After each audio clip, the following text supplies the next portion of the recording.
stop scrolling for 1 second, because what I'm about to say might be the reason you couldn't sleep lately.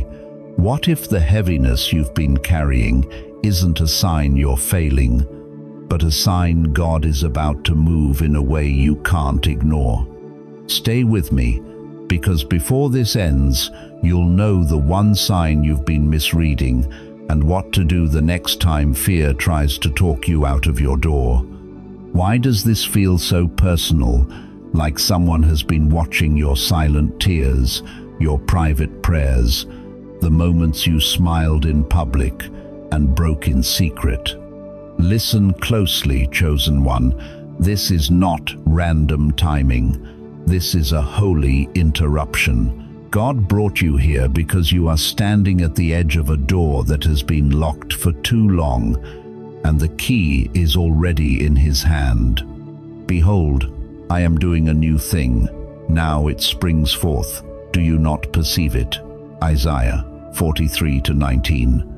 You've been fighting battles nobody applauded, enduring delays that made you question your worth, watching others move ahead while you tried to stay faithful with an exhausted heart, and that pain is real. But the same God who found Hagar in the wilderness when she thought she was unseen is meeting you in your wilderness too, not with shame, but with a promise and direction. The same God who called Gideon mighty warrior while he was hiding in fear is calling you by who you are becoming, not by what you've been through. This is your turning point. Protection, clarity, and provision are lining up, not because you earned it perfectly, but because heaven decided your story isn't ending in survival. For I know the plans I have for you, declares the Lord, plans that lead you into hope and a future. Jeremiah 29:11. So take this as your sign. Don't shrink back now. Don't talk yourself out of the miracle that's already being arranged. If you can feel your heart tightening and warming at the same time, that's not imagination, that's awakening. Now, seal this moment like a declaration of faith. Subscribe to the channel and comment 777 to step into this sacred chain, not as a click, but as your yes to the new life God has prepared for you. Chosen one, you have been carrying a secret weight for so long that you almost forgot what it feels like to breathe without forcing a smile. And if we're being honest, you've wondered in the quiet, why does it feel like everyone else gets rescued except me? You've shown up for people who never showed up for you.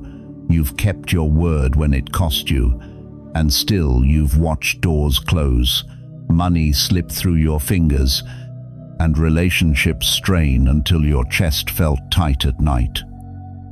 You know that ache when you lie in bed and replay every mistake, every delay, every almost, and you ask God if you're invisible. You are not. You are being positioned, and the timing is not casual, because right now heaven is pressing something into your hands that you can't afford to ignore. Stop and listen closely now. The very pressure you felt this week is the signal that a shift has already started, and the reason it's so intense is because you're closer than you think. Emotionally, that means your tears were not wasted. They were watering the ground where your next season is about to break through. God is not sending you empty comfort. He is sending you covering and direction. The way He sent Joseph one open door inside a prison that looked like a dead end. The way He gave Ruth one chance in a field that became a future. The way He placed Mordecai at the gate so Esther wouldn't stand alone when her moment arrived. You've been thinking you need more strength, but what you truly need is alignment. Because when God assigns protection, you don't have to beg for what's yours.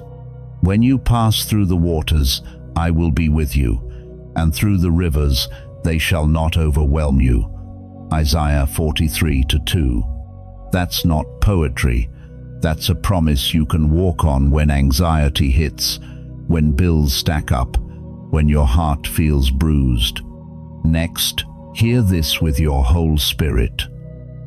Your protector may come as a person with wisdom who speaks one sentence that unlocks your next step, or a sudden favor that changes a decision, or a quiet inner warning that saves you from the trap you are about to call normal. You've lived long enough to know the enemy doesn't always attack with disaster. Sometimes it attacks with distraction, delay, and doubt that sounds like your own voice.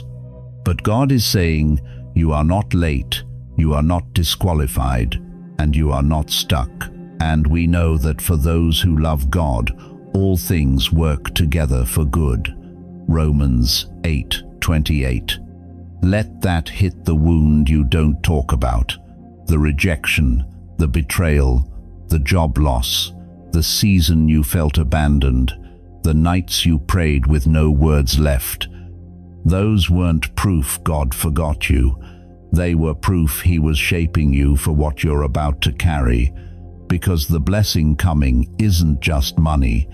It's peace that stays, clarity that guides, and relationships that don't drain your soul.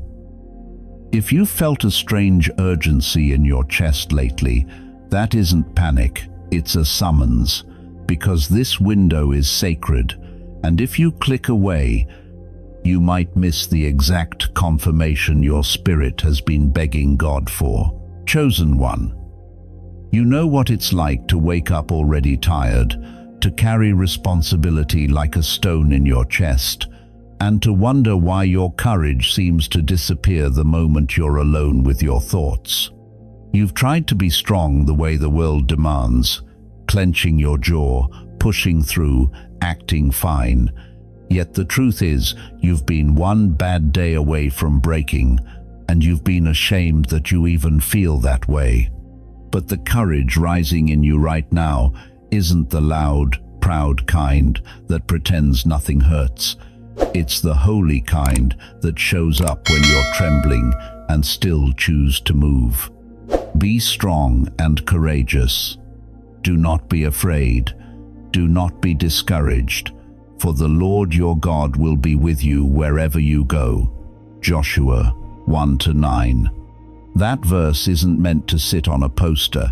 It's meant to carry you when your hands are shaking over a decision, when fear tries to talk you out of the life God whispered to you.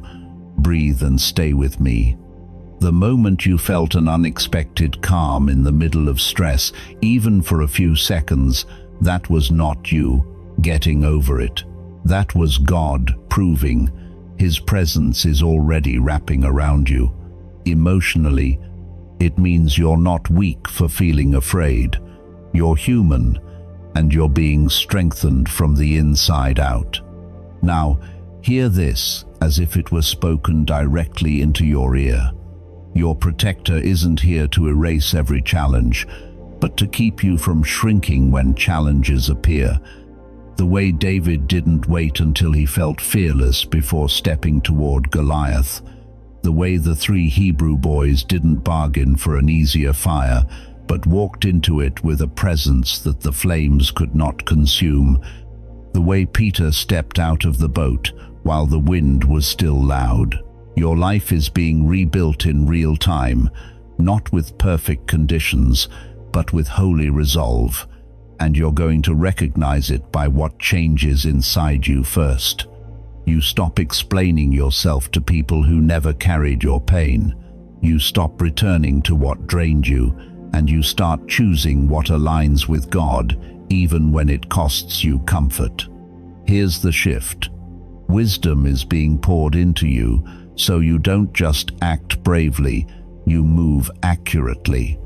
You've made choices before out of desperation, out of loneliness, out of trying to prove your worth, and it left you paying for it later. But God is teaching you discernment that protects your future. If any of you lacks wisdom, let him ask God, and it will be given him. James 1-5. That means you don't have to guess your way through this season. You can pray, listen, and obey one step at a time, like Solomon asking for wisdom before he asked for riches, like Abigail speaking at the exact moment that stopped destruction, like Mary saying yes even when she couldn't see the whole plan. And with that wisdom comes peace, not the kind that denies reality, but the kind that steadies you while life is still moving. So when an opportunity opens, you don't hesitate out of old fear. You step through with a quiet certainty. This is why it feels urgent. The window in front of you is real, and if you keep waiting to feel ready, you'll miss what God prepared for the version of you who finally believes this. You are guarded, guided, and called. Chosen one. You've been craving real love while carrying wounds that made you afraid to trust it. And you know that lonely feeling of giving your best to people who only took from you, then going home with a heart that feels used, misunderstood, and tired of pretending it doesn't hurt. You've forgiven more than you ever received. You've apologized for things you didn't even do just to keep peace. And somewhere along the way, you started believing your softness was a weakness. But hear me, you were never created to be hard. You were created to be whole. And the love flowing through you now isn't shallow emotion or fake positivity. It's God's power rebuilding what life tried to ruin. And now these three remain: faith, hope, and love. But the greatest of these is love. 1 Corinthians 13:13. That means the greatest proof of your calling isn't how much you can endure. It's how you can love without losing your soul. And your protector is helping you do it with boundaries, with wisdom, with strength that doesn't turn cold. Wait right here with me. There's a reason you've recently felt a sudden urge to reach out, to reconcile, or to let someone go without bitterness. And it's because God is training your heart to move like His, emotionally. That means the pain didn't make you smaller, it made you clearer, and now you can love in a way that heals instead of bleeding. Think of the Good Samaritan stepping toward a stranger when others crossed the road, not because it was convenient, but because compassion is courage in action. That's your blueprint when you're tempted to numb out and stop caring. Think of the father who ran to the prodigal son before the apology was even finished, not ignoring the damage, but choosing restoration over punishment. That's how you learn to return to yourself, to stop rehearsing shame, and to accept that God still calls you worthy. And this love isn't only repairing what's behind you, it's opening your eyes to what's ahead, because when God heals your heart, He also sharpens your vision. Here is the turning point. You're starting to see a future that scares you in the best way.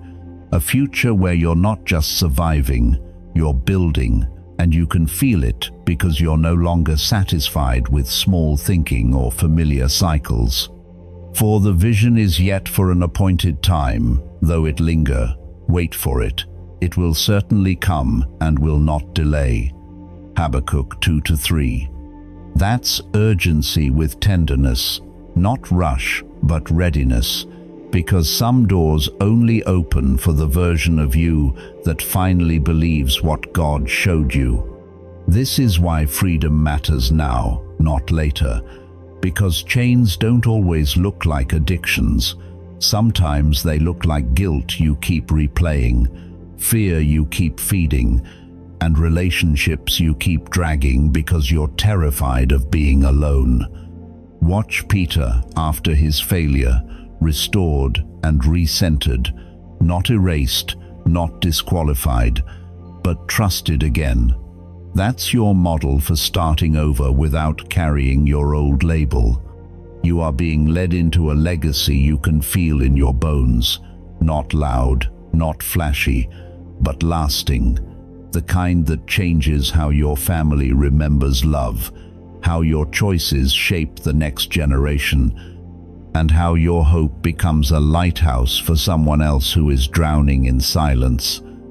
And if you sense time pressing on you, it's because this moment is a doorway, and you don't have to be perfect to walk through it. You just have to be willing. Chosen one, you've been living with that ache that nobody sees, the kind that whispers, "Maybe I was made for more," and then immediately answers back. But look at your life. Look at the mess, the delays, the wrong turns.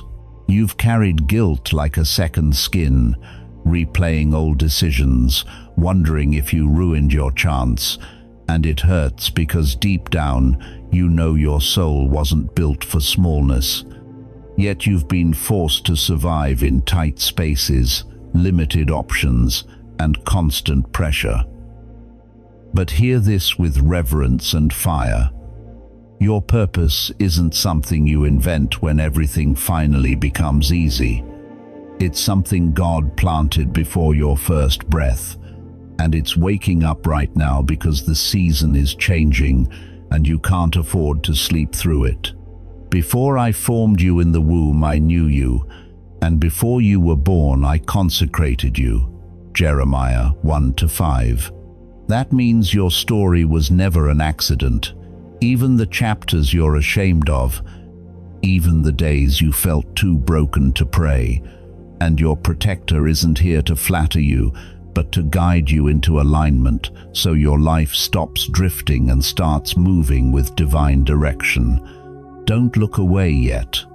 The reason certain people have been fading, certain habits have been losing their grip, and certain opportunities have been showing up at strange times is because God has already begun rearranging your environment to match your assignment.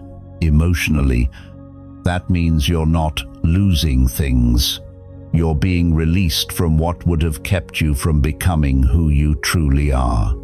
Think of Moses, a man who tried to bury his failure in the sand, only to be called anyway from a burning bush, learning that purpose doesn't require a spotless past, it requires a surrendered heart.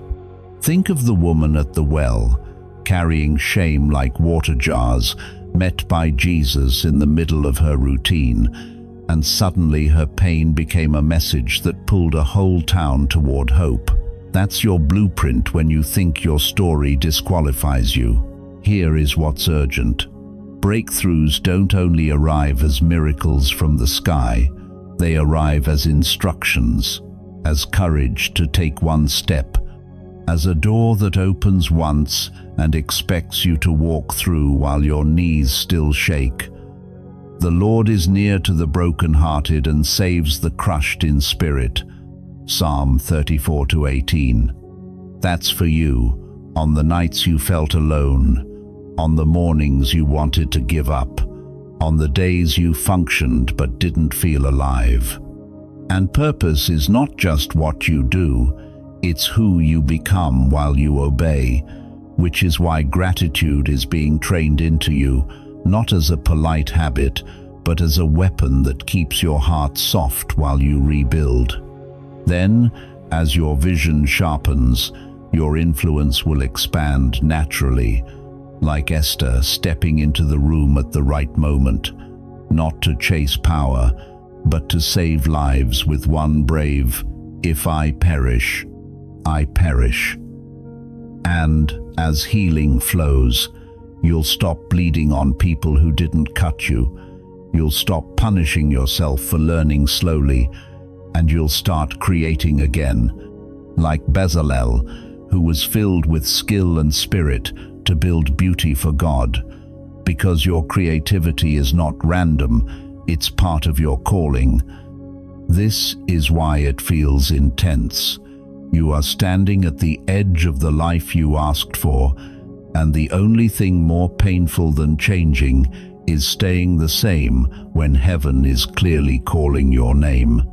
Chosen one, you are tired in a way sleep can't fix, weary from pushing forward while the finish line keeps moving, exhausted from carrying responsibilities that were never meant to live on your shoulders, and the quiet fear about money, tomorrow, and your worth has been humming in the background of your life for so long it feels normal.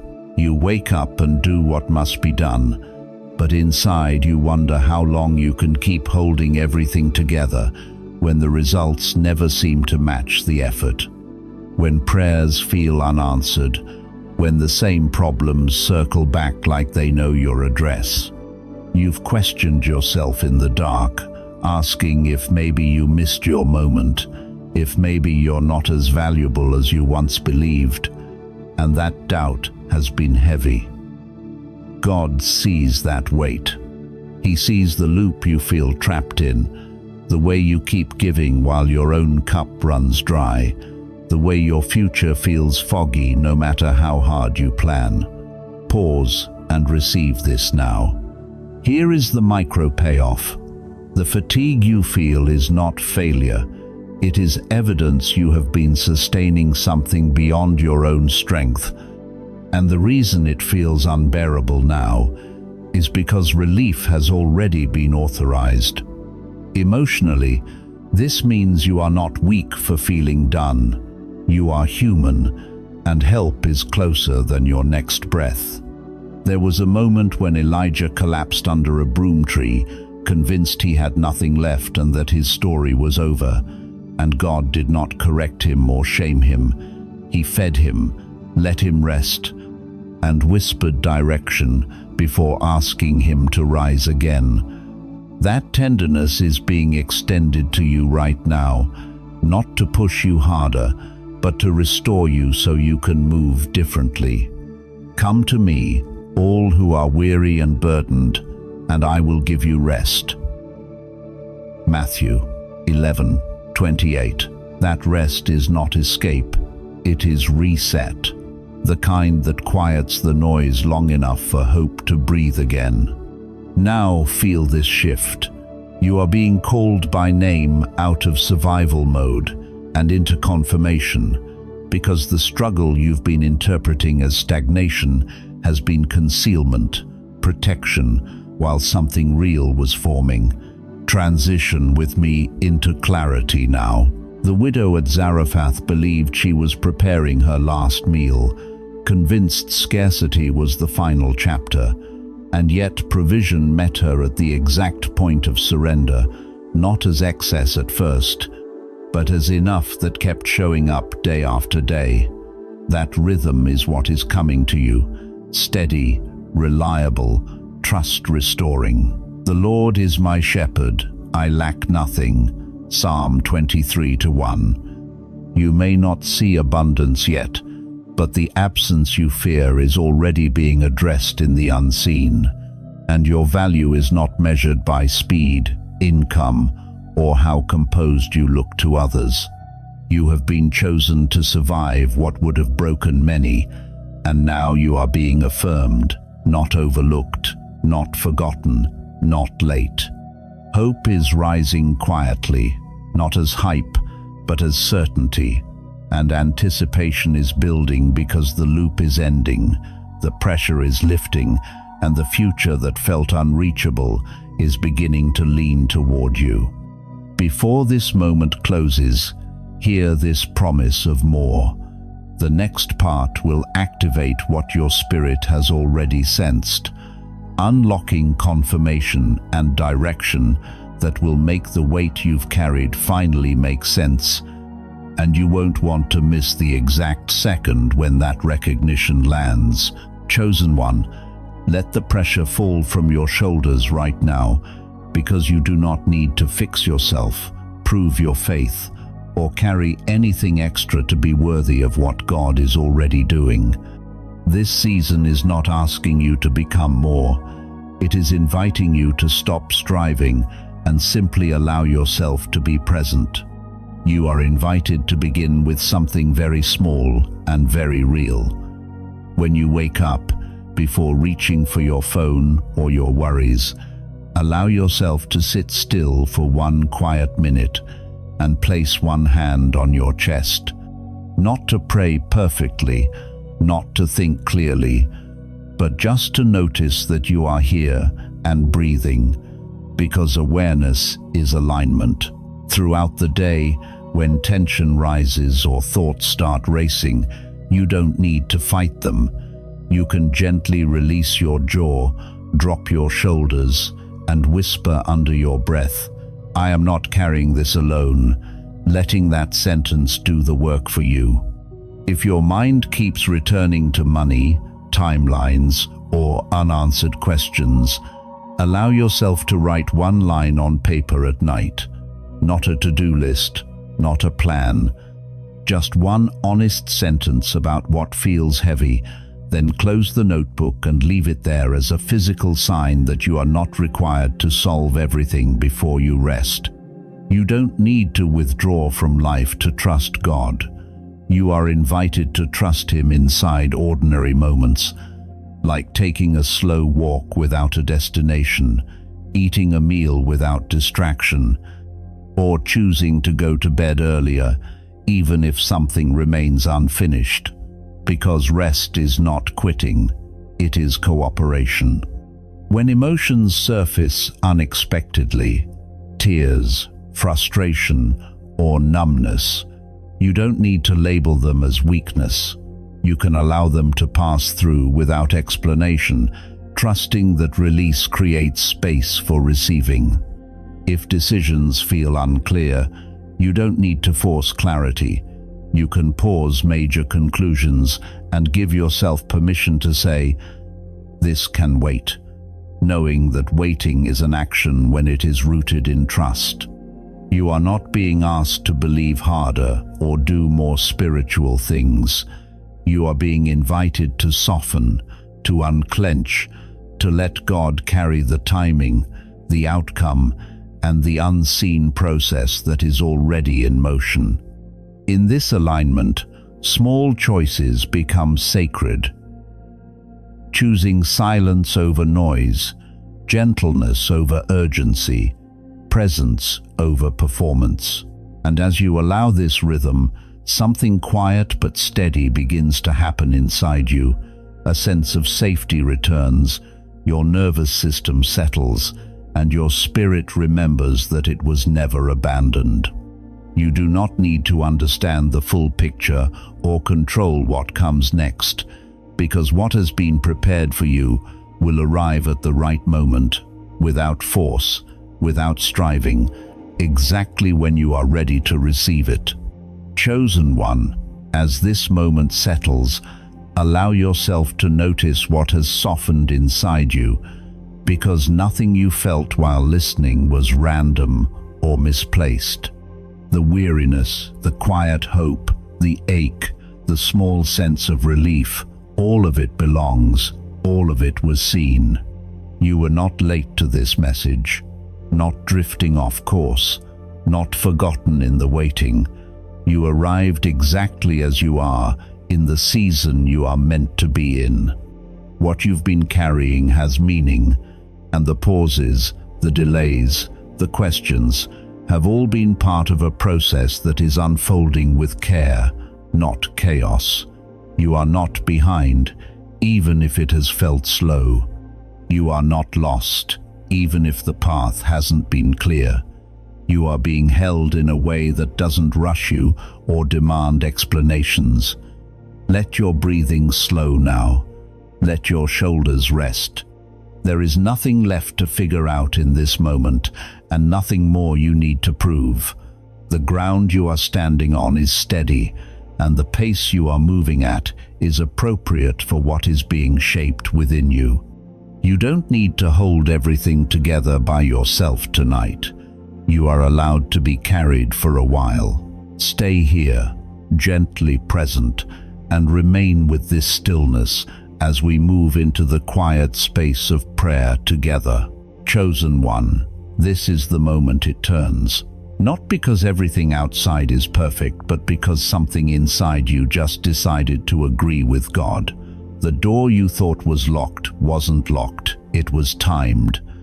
And the enemy knows, if you step through this time, you won't go back to the old version of you. So breathe, put your hand on your chest, and say it quietly, I'm ready. Because heaven doesn't need your perfection, heaven needs your yes. Just stay here for a moment, right where you are, and allow this space to hold you gently. God, we come without performance and without words polished for approval, carrying tired bodies, crowded minds, and hearts that have been strong for too long.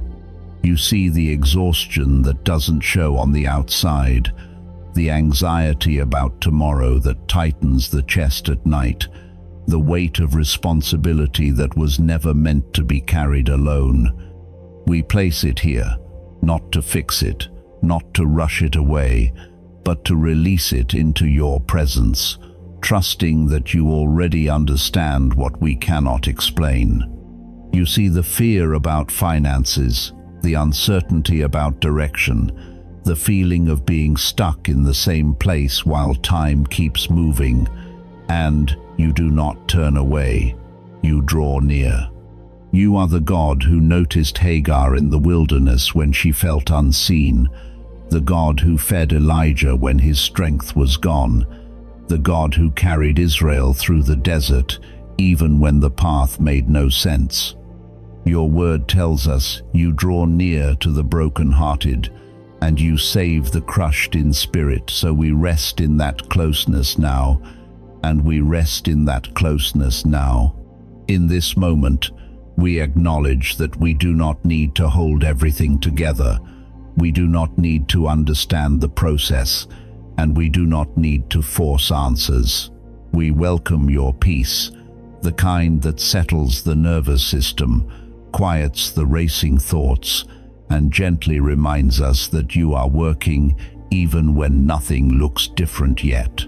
You are the shepherd who leads beside still waters, the provider who opens a way in quiet, steady timing, the presence that remains when human strength runs out.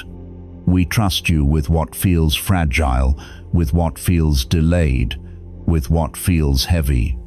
We release the pressure to control outcomes, the habit of self-blame, the fear of falling behind. We receive your covering, your guidance, your care in the unseen places. We declare peace over weary minds, rest over overworked hearts, provision over anxious thoughts, and light over uncertain paths, not because we demand it, but because you are faithful. You are the same God who parted the sea before the people saw the path, and you are moving ahead now in ways we do not have to monitor. As this prayer settles, let calm replace striving, let trust replace urgency, let rest replace fear. We place ourselves gently in your hands, confident that what belongs to us will arrive in its appointed time without force or loss. Thank you for meeting us here, for holding us through this moment, and for walking with us beyond it. Wherever you are listening from, thank you for staying in this sacred space, and may you carry this quiet assurance with you as the day continues. If you feel safe to do so, you're gently invited to share in the comments whatever is resting on your heart right now, a hope you haven't spoken out loud, a worry you've been carrying alone, a question that still feels unanswered, or a pain that needs somewhere to land. Writing it down is not just a comment, it's an act of release, a quiet way of placing it before God, trusting that He sees, hears, and holds what you offer Him. If this space has brought you comfort, you may also choose to share this video with someone who needs the same reassurance, and subscribe so you can remain connected to moments like this. You are not alone. and this moment is being held in God's presence and grace.